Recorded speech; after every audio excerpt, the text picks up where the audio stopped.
Les annonces d'Emmanuel Macron, elles ont été très générales. Il y a eu une annonce phare qui concerne les droits des intermittents. Donc, voilà, grosse question, c'est comment c'est mis en œuvre. Euh, Est-ce que le ministère du Travail va prendre en compte toutes nos propositions ou pas?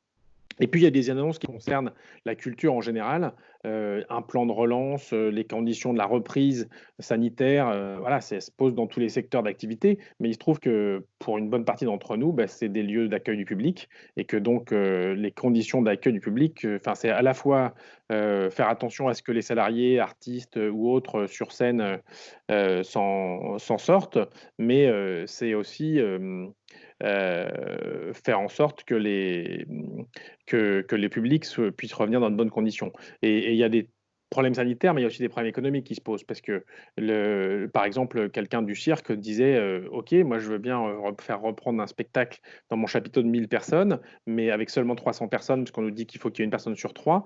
Mais c'est pas viable, parce que ça veut dire que pour que ce soit rentable, un minimum et qu'on rentre dans nos frais, il faut que la place soit à 100 euros, quoi. Le sentiment partagé, c'est que ça ne voulait pas dire grand-chose de précis. Les artistes, les gens qui travaillent dans le spectacle, le cinéma, l'audiovisuel, en général, passent leur temps à inventer et à réinventer. Donc, de toute façon, il va quand même y avoir des situations très très compliquées et on a l'impression qu'Emmanuel Macron, il le fait très volontariste, allez hop, allons chercher le jambon dans la cave et prenons la guitare et on va inventer des formes de spectacle, hop, on se met sur le bord de la route et puis on va faire ça. Ah. Sauf que la création, c'est quand même un processus en général un peu plus long que ça, un peu plus complexe. Écrire un scénario pour un film ou écrire une pièce de théâtre avant de la monter, ça demande des temps de répétition assez longs. Et déjà, pour l'instant, on n'a même pas les conditions de cette reprise. On ne va pas faire que des one-man show derrière une vitre, quoi.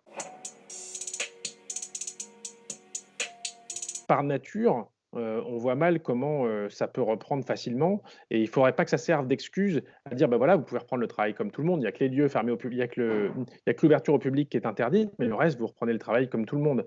Il y a du danger, danger très clair de retour aux propagations du virus dès qu'on va remettre des gens en contact.